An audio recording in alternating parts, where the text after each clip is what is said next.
ಶ್ರೀ ಗಣಪತಿ ಶಾರದಾ ಗುರುಭ್ಯೋ ನಮಃ.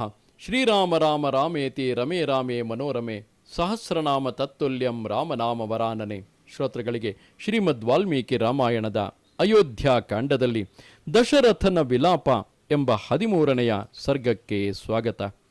ಅತದರ್ಹಂ ಮಹಾರಾಜಂ ಶಯಾನ ಮತಥೋಚಿತಂ ಯಯಾತಿಮಿವ ಪುಣ್ಯಾಂತೆ ದೇವಲೋಕಾತ್ ಪರಿಚ್ಯುತಂ ಅನರ್ಥರೂಪ ಸಿದ್ಧಾರ್ಥ ಹ್ಯಭೀತ ಭಯದರ್ಶಿನಿ ಪುನರಾಕಾರಯಾಮಾಸ ತಮೇವ ವರಮಂಗನ. ರಾಜಾಧಿರಾಜನಾದ ದಶರಥನು ಕೈಕೇಯಿಯ ಪಾದಗಳಲ್ಲಿ ಬೀಳಲು ಹೋಗಬಾರದಾಗಿತ್ತು. ಹಂಸತೂಲಿಕಾ ತಲ್ಪದಲ್ಲಿ ಮಲಗಬೇಕಾದವನು ನೆಲದ ಮೇಲೆ ಮಲಗುವುದೇ? ಅವನ ಘನತೆಗೆ ಈ 2 ಕಾರ್ಯಗಳು ತಕ್ಕವುಗಳಲ್ಲ.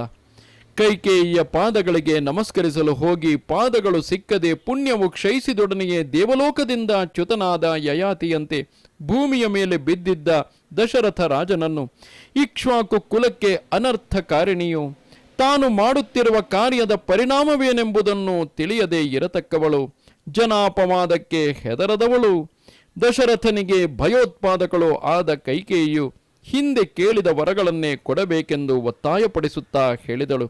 ಮಹಾರಾಜ, ಸತ್ಯವಾದಿ ಎಂದು ದೃಢವ್ರತನೆಂದು ಆತ್ಮಶ್ಲಾಘನೆ ಮಾಡಿಕೊಳ್ಳುವೆ.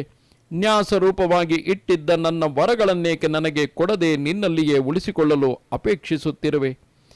ಕೈಕೇಯಿಯಿಂದ ಹೀಗೆ ಪ್ರಶ್ನಿಸಲ್ಪಟ್ಟ ದಶರಥನು ಮುಹೂರ್ತ ಕಾಲ ಕೋಪದಿಂದ ಉದ್ವಿಗ್ನನಂತಿದ್ದು ಅನಂತರ ಹೇಳಿದನು.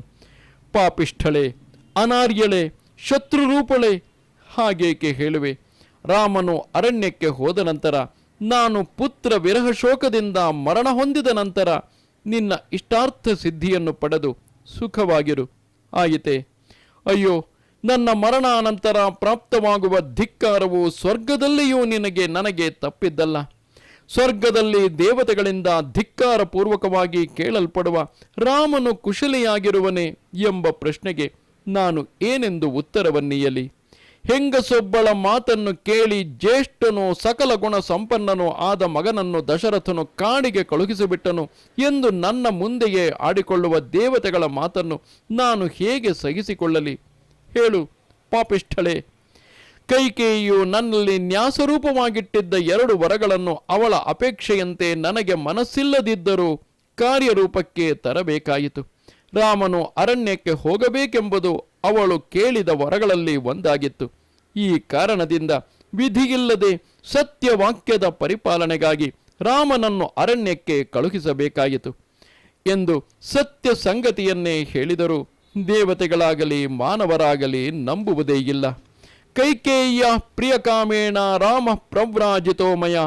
ಕೈಕೇಯಿಗೆ ಪ್ರಿಯವನ್ನು ಉಂಟು ಮಾಡುವ ಅಪೇಕ್ಷೆಯಿಂದಲೇ ದಶರಥನು ರಾಮನನ್ನು ಅರಣ್ಯಕ್ಕೆ ಕಳುಹಿಸಿದನು ಎಂದೇ ಎಲ್ಲರೂ ಹೇಳುತ್ತಾರೆ.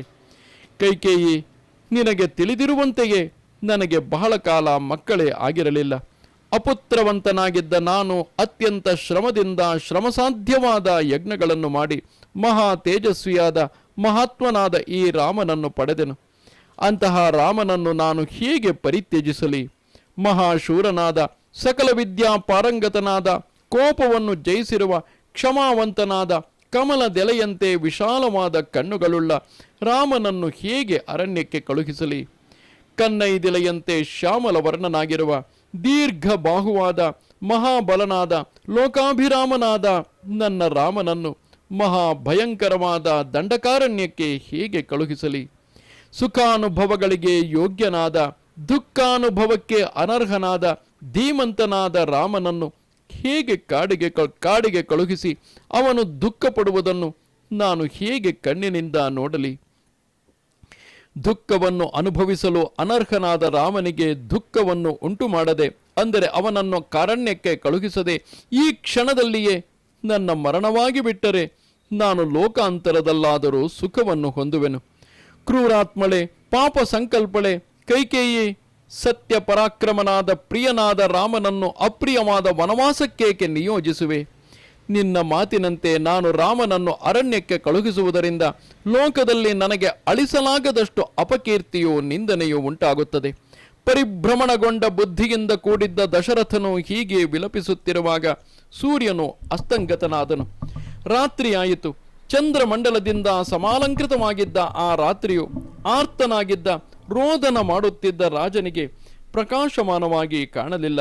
ವೃದ್ಧನಾದ ದಶರಥ ರಾಜನು ಕ್ಷಣ ಕ್ಷಣಕ್ಕೂ ಸುದೀರ್ಘವಾಗಿ ಬಿಸಿಯಾದ ನಿಟ್ಟುಸಿರುಗಳನ್ನು ಬಿಡುತ್ತಾ ಆಕಾಶದ ಕಡೆಗೆ ದಿಟ್ಟಿಸಿ ನೋಡುತ್ತಾ ಮಹಾರೋಗದಿಂದ ಪೀಡಿತನಾದವನಂತೆ ರೋದನ ಮಾಡುತ್ತಿದ್ದನು. ಅಂತರಿಕ್ಷದ ಕಡೆಗೆ ದಿಟ್ಟಿಸಿ ನೋಡುತ್ತಿದ್ದ ದಶರಥನು ನಕ್ಷತ್ರ ಮಾಲೆಯಿಂದ ಸಮಲಂಕೃತಳಾಗಿದ್ದ ನಿಶಾದೇವಿಯನ್ನು ದೈನ್ಯದಿಂದ ಪ್ರಾರ್ಥಿಸಿದನು. ನ ಪ್ರಭಾತಂ ತ್ವಯೇಚ್ಛಾಮಿ ನಿಶೇ ನಕ್ಷತ್ರ ಭೂಷಣೆ ಕ್ರಿಯತಾಂ ಮೇ ದಯಾ ಭದ್ರೇ ಮಯಾಯಾಂ ರಚಿತೋಂಜಲಿ. ನಕ್ಷತ್ರಗಳಿಂದ ಸಮಲಂಕೃತಳಾದ ನಿಶಾದೇವಿಯೇ, ನಾನು ನಿನ್ನಿಂದ ಪ್ರಭಾತವಾಗುವುದನ್ನು ಇಚ್ಛಿಸುವುದಿಲ್ಲ, ಬೆಳಗಾಗುವುದು ಬೇಡ. ತಾಯೇ, ಕೈ ಮುಗಿದು ಕೇಳಿಕೊಳ್ಳುತ್ತೇನೆ, ಮಂಗಳ ಸ್ವರೂಪಳೆ, ನನ್ನ ಮೇಲೆ ದಯ ತೋರು, ಬೆಳಗಾಗದಂತೆ ಮಾಡು. ಅಥವಾ ಗಮ್ಯತಾಂ ಶೀಘ್ರಂ ನಾಹಮಿಚ್ಛಾಮಿ ನಿರ್ಘೃಣಾಂ ನೃಶಂಸಾಂ ಕೈಕೇಯೀಂ ದ್ರಷ್ಟುಂ ಯತ್ಕೃತೆ ವ್ಯಸನಂ ಮಹತ್. ಬೆಳಗಾಗದಂತೆ ಮಾಡಲು ಸಾಧ್ಯವಾಗದಿದ್ದರೆ ಶೀಘ್ರವಾಗಿಯಾದರೂ ಕಳೆದು ಹೋಗು. ಯಾವಳ ಕಾರಣದಿಂದ ನನಗೆ ಈ ಪರಿಯಾದ ದುಃಖ ಉಂಟಾಗಿರುವುದೋ ಅಂತಹ ದಯಾರಹಿತಳಾದ ಕ್ರೂರಿಯಾದ ಈ ಕೈಕೇಯಿಯನ್ನು ಬಹಳ ಹೊತ್ತಿನವರೆಗೂ ನೋಡಿಕೊಂಡು ಕುಳಿತಿರಲಾರೆನು. ರಾಜನು ಹೀಗೆ ನಿಶಾದೇವಿಗೆ ಹೇಳಿ ಕೈ ಮುಗಿದುಕೊಂಡು ಪುನಃ ಕೈಕೇಯಿಯನ್ನು ಪ್ರಸನ್ನಗೊಳಿಸಲು ಪ್ರಯತ್ನಿಸುತ್ತಾ ಹೇಳಿದನು. ಸಾಧು ವೃತ್ತಸ್ಯ ದೀನಸ್ಯ ತ್ವದ್ಗತಸ್ಯ ಗತಾಯುಷಃ ಪ್ರಸಾದ ಕ್ರಿಯತಾಂ ಭದ್ರೇ ದೇವೀರಾಜ್ಞೋ ವಿಶೇಷತಃ.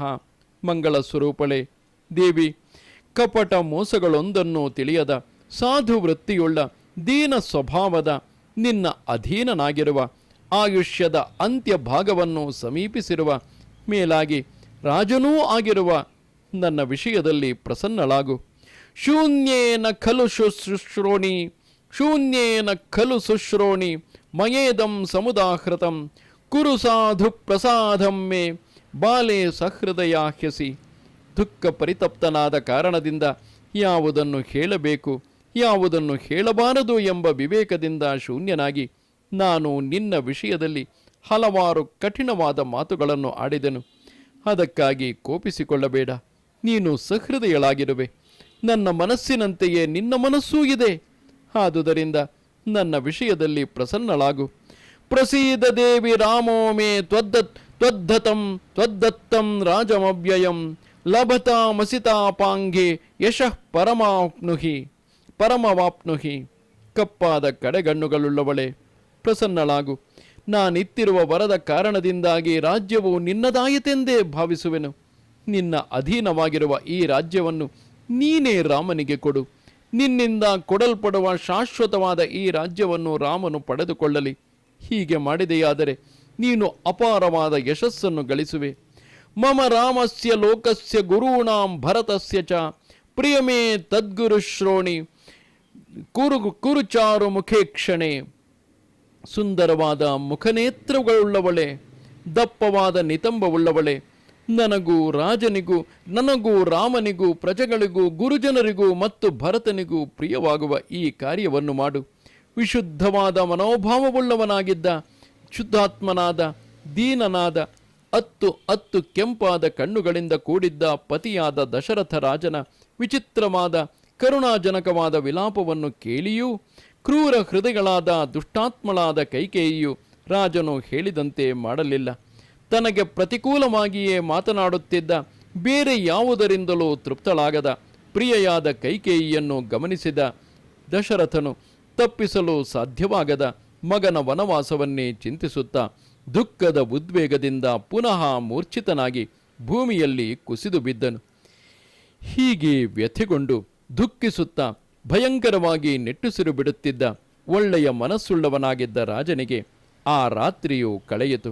ಮಂಗಳ ವಾದ್ಯಗಳಿಂದಲೂ ವಂದಿ ಮಾಗಧರಿಂದಲೂ ಎಚ್ಚರಗೊಳಿಸಲ್ಪಡುತ್ತಿದ್ದ ರಾಜನು ಎಲ್ಲರನ್ನೂ ಹಿಂದಕ್ಕೆ ಕಳುಹಿಸಿದನು. ಇದು ಶ್ರೀಮದ್ ವಾಲ್ಮೀಕಿ ರಾಮಾಯಣದ ಅಯೋಧ್ಯಾಕಾಂಡದಲ್ಲಿ 13ನೆಯ ಸರ್ಗವು.